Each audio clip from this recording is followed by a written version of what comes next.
درود و پیغام های پر از صمیمیت و پر از اخلاصمندی های ما چوپانداز مخمل نثار قدام مبارک هر کدام شما، پدران، مادران، خواهران، برادران، نفرانی که روزگار به سر دارد در این سرزمین بهتر از جان.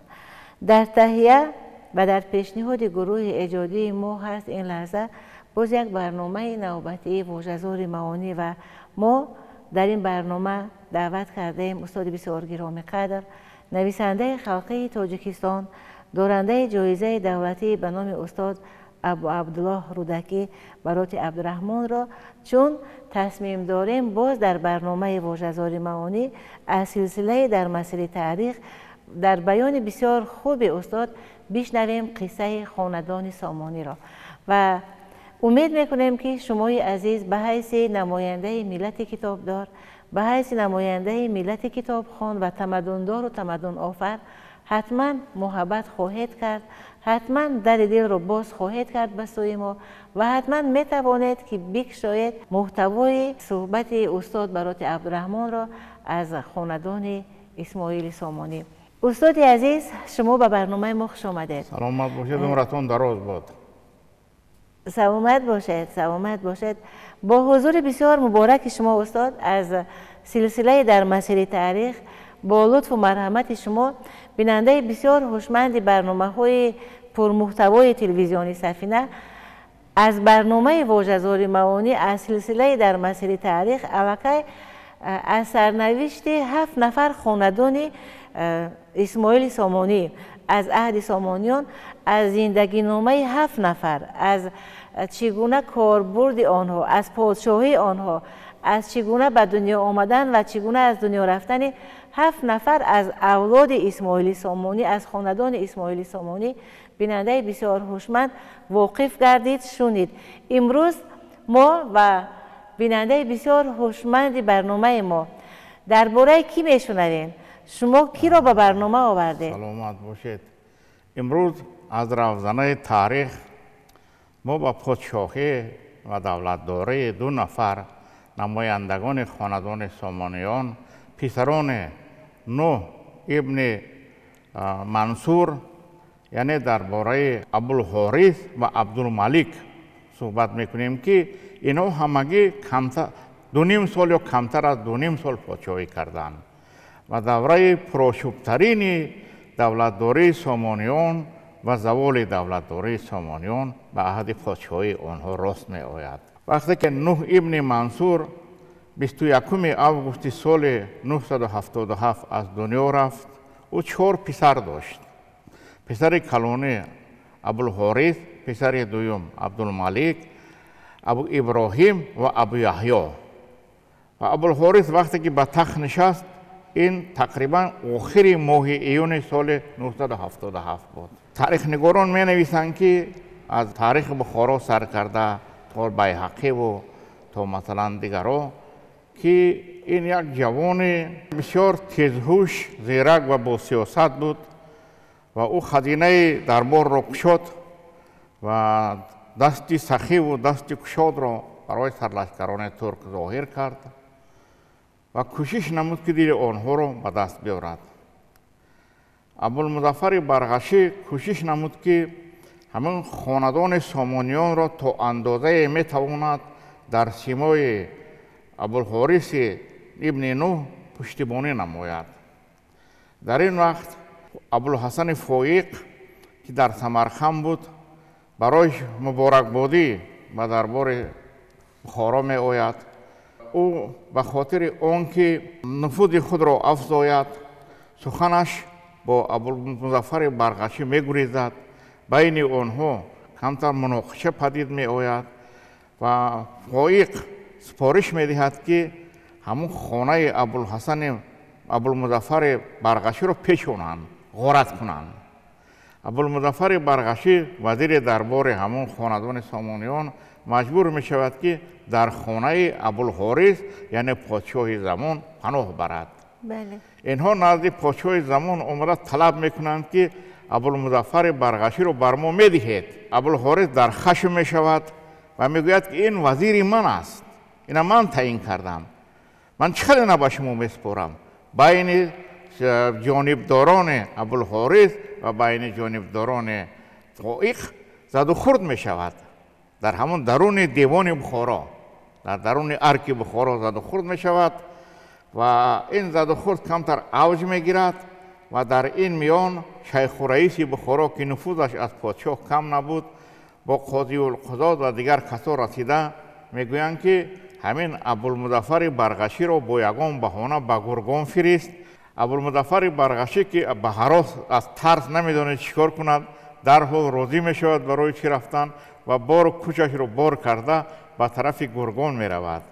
وقتی که از دریای اومو می گذشت اسبش می لغزد و این می افتد و پایش می شکند و به همین بهانه خفا نمی گردد و راست به گرگان می رود و در گرگان 3 ماه می ماند.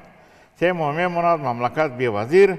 برای همین اینها ابوالقاسم برمکی را سروزیر انتخاب میکنند. ابوالقاسم برمکی این از نسب خالد برمکی خاندان برمکیان بود. مرد تاجیک اصل بود و نفوذ و اعتبار زیاد داشت و کوشش میکند که همین معاش و مزد همون ترکا را کم کند، چون که در خزینه ثروت کم مانده بود و میان اینها هم مناقشه میخیزد و فائق، همون فائق پلید آدم میفرستد، گماشتهایش را میفرستد که همین ابوالقاسم برمکی جوان را میکشند. مملکت باز بی سروزیر میماند. در این مدت از بس که والی پیشین خراسان، از بس که در دوره نوح محمود غزنوی را والی خراسان مانده بودند، والی خراسان به خاطر تخت و تاج پدرش سبکتگین سال 997 وفات میکنند ماه‌های اوگوست. این مجبور میشود که به غزنین رود برای آنکه دولت در نبودن محمود برادرش اسماعیل میگیرد. اسماعیل خودشو پادشاه اعلام میکند و محمود نیشاپور و خراسان را ترک کرده اول به بلخ، از بلخ لشکر میکشد به غزنین میرود و در این مدت یک گماشته را به بخارا میفرستد که شما به جای من بگتودون را تعیین کردید در نیشاپور، حال آنکه پدر شما مرا والی خراسان گذاشته بود، سرلشکر خراسان گذاشته بود، این چی می شود؟ و این پیام او را ابوالحسین هارونی می آورد و او در بخارا خوش پذیرفته می شود. ابوالحارث نوح به خاطر آنکه دل محمود غزنوی نرنجد همین گماشته‌اش را سروزیر می گذارد و ابوالحسین سروزیر سیوم خاندان ابوالحارث نوح می شود. و این یک قدم نازک سیاسی بود و به همه این نگاه نکرده مملکت ناآرام می شود. محمود غزنوی بعد آنکه دولت را در غزنین از دست برادرش اسماعیل می گیرد، سپس به طرف بلخ می آید و باز نامه می نویسد که شما چرا مرا برکنار کردید؟ من والی کامل حقوق خراسان هستم، برای همین به من پاسخ ندادید، نماینده من ناآمد. این چی گپ است؟ بعد اینا پاسخ می نویسند که یکم بخشیشو در نبودن شما ما بگتودون رو والی خراسان تعیین کردیم و سرلشکر خراسان و ما با تو هرات و ترمیز و بادغیس و بلخ میتیم برای عوض خراسان، همین ملک‌های خودتو، لیکن شما از دعوا بگذارید. لیکن محمود غزنوی با این نگاه نکرده از قبلش نمیگردد و به طرف هرات لشکر میکشد و ارسلان جاذب یکی از سرلشکران توانایش را به مقابل بگتودون میفرستد و بگتودون در نبرد ارسلان جاذب و سرلشکران محمود غزنوی شکست خورده به طرف سرخس می آید و در سرخس پناه می برد. محمود غزنوی از نو در نیشاپور برادرش نصر ابن سبکتگین را والی خراسان و سرلشکر توانایش ارسلان جاذب را والی توس می گذارد و کوشش می کند که همون مثلا خراسان را لشکران زیاد فرستاده از حمله ناگهانه سرلشکران ابوالحارث ابن نوح پشتیبانی کند. بگتودون که کمتر شکست تخت خورده بود، به سرخس آمده فویق را از سمرقند دعوت میکند. اون وقت فویق والی سمرقند بود، حاکم سمرقند بود. اینها در سرخس یک جا میشوند، گرچنده برای همین والیگی خراسان و این همدیگر دشمنی داشتند. فویق هم میخواست که والی خراسان باشد، ولی از بس که در حالت ناگوار بودند، سلطان محمود غزنوی نیشاپور را ستانیده بود و در بلخ قرار داشت و همه وقت تهدید میکرد که شما و خواجه هایتون به نمک خواجه هایتون صادق نیستید، من حق خواجه هایتون را از شما میستانم و از این تهدید میهراسیدند و آنها در سرخس گرد آمده مصلحت میکنند و شورش میبردارند. ابوالحارث ابن نوح را دعوت میکنند که به سرخس بیا، لشکر چی در نزدیکی مرو است. ما یک مشورت کرده پاسخی مثلا همون محمود غزنوی را تیم تا بین ما دیگر وی نماند. این ابوالحارث از بس که جوان بیباک و جوان نوترس و جوان خودخواه بود، با لشکری نه چندان زیاد به طرف سرخس می رود. او را والی سرخس، حاکم سرخس مهمانداری میکند و اینها بیرون از سرخس شکار میکنند و بعد شکار همون فویق و بگتودون زبان یک کرده در خیمه اشان یک زیارت میپرتویند و با پیشواز ابوالحارث ابن نوح میبرویند. میگویند خواجه خداوند ما تو را چند روز نگران هستیم، انتظاریم که کی میرسی، مرحمت به خانه ما، خدام شما بالای دیده و با سخنان زیاد او را میفرورند، لشکرش را به دیگر جا میفرستند و این که به خیمه در آمد هنگام نشست یک باره حمله کرده او را میدارند و با چشمش میل میریزند و چشمش را کور میکنند و آنها مصلحت میکنند که به جای این برادر دیگرش عبدالملک را به تخت میشینانند. ابوالحارث ناتوان را به بخارا میفرستند. بعد یک هفته در بخارا عبدالملک برادر ابوالحارث را به تخت میشینانند. این تخمینا سال 999 بود. 999 ماه فوریه. ماه فوریه 999 این را به تخت میشینانند برادرش را و با همین از بازی سیاسی ابوالحارث بیرون میبرویند. بله. و او ناتوان شده در یک گوشه میشیند.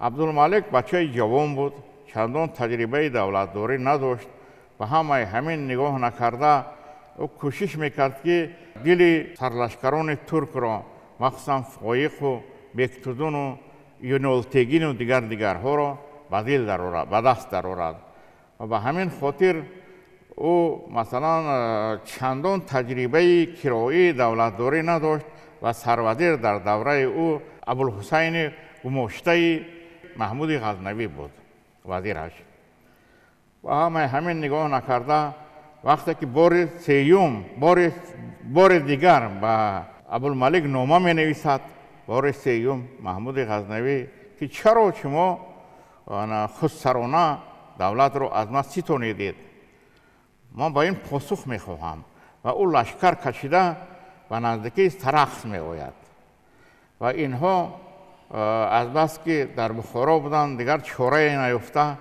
همین عبدالملک جوان رو پیش انداز کرده همچون بقولی همچون گروگان همراه میبرند که در نزد همون سلطان محمود یک جانشون رو خلاص کنند برهانند و اینها عبدالملک را میبرند و عبدالملک در نزد سلطان محمود مشورت میکنند. در این میان چندین بزرگان بخارا از جمله شیخ رئیس هم بودند و به قرار میرسند که بگتودون والی نیشاپور میماند، لیکن شرط های سازش همین بود، لیکن مرو و هرات و بلخ و بست و ترمیز قسم زیادی همین پاره از همین خراسان به واسطه به همون محمود غزنوی میسپارند. اینا از دولت همون سامانیان کنده میدهند، یعنی ملک میراثی میشود. محمود روزی می شود با تشویق قابوس ابن وشمگیر که این خزینه رو بین چرا شما غارت نمی کنید؟ چون که اونو بی اهمیتی کرده لشکر همون محمود غزنوی از بس که به خودشون باوری داشتن بی اهمیتی کرده مال و ملک مثلا همین ربوده اشون رو به صاحب گذاشته بودن. اینها یک بار حمله میکنن، نماینده های بیکتوزون و فایق و غارت میکنن و این خبر به محمود غزنوی میرسد و محمود غزنوی یک بار لشکر کشیده میگوید من تا سر هر دوی شما رو نگیرم آرام نمیگذارم و او لشکر میکشد و اومده نیشاپور را میگیرد. در نیشاپور نه تنها نیشاپور قسم پاره همون خراسان را میگیرد و از قادر بیلا عهد دولتداری خراسان را میگیرد و در نماز جمعه همون نام خلیفه را نام میبرد و همون تمام خراسان صاحب میشود. یعنی دولت سامانیان بعد این همون درگیری و گفت و شنید و کشوکش ها عاقبت پاره دولت خراسان به دست غزنوی ها رسما میگذرد. وقتی که حاکم قراخانه علی خان نصر این گپ میشنود او به طرف سمرقند می آید. هنگام رهسپار شدن او گماشته اش قایق که در سمرقند بود از جهان می رود، می مرد قایق و او به سمرقند آمده با لشکر افزون طرف بخارا حرکت می کند که من کوشش می کنم که خاندان سامانیان را از غصب کردن محمود غزنوی امین دارم و من با مبارکبادی می آیم میگوید و پیشاپیش ای همین شیخ و رئیس و قاضی القضات و بزرگان بخارا و بخارا می درآیند و وقتی که به بخارا نزدیک می شود این التگین و بیکتوزون و دیگر آدمان را که در همون بخارا بودن این اسیر می گیرد و بعد می فهمند که این قصدی بخارا را ضبط کردن دارد برای که سرلشکران سامانیان را که به پیشواز برآمده بودند آنها را اسیر گرفت. و از این خاطر عبدالملک همراه برادرانش و همراه نزدیکانش در جوی مولیان در خانه پنهان می شود. فرصت گریختن نمی یابد و اون طرف دریا رفتن. علی خان قراخانه جاسوسانش را پرتفته اینها را پیدا می کند و اینها را اسیر می گیرد و شبانه یک شب در بخارا می مانند و سحر همه اینها را برادران ابوالحارث، عبدالملک، ابو ابراهیم، ابو یعقوب، امکایش ابو سلیمان، ابو زکریا، ابو صالح غازی و چند نفر امکای دیگرش را همه را از این خاندان میگیرند، در پایشون اشکیل بسته، در گردنشان زولانه بسته اینها را به اوزگند میبرند و در اوزگند در زندانهای جداگانه نگاه میدارند و با همین دولت سامانیان سال 999 پایان سال 999 به زوال می رسد و دوره دولتداری ابوالملک ابن نوح همگی 8.5 ماه بود. این نهم پادشاهی سامانی بود. یعنی او درباره دو پادشاهی سامانی، پادشاهی 8م و پادشاهی 9 سامانی که پسران نوح بودند با حرف زدیم و با همین دولت سامانیان بین دو خاندان ترک، خاندان غزنویان یعنی سراسری خراسان و خاندان قراخانیان سراسری ماوراءالنهر تقسیم می شود و تخت و تاج به همان خاندان قراخانیان می رسد و در این مدت اینها به اوزگند می روند.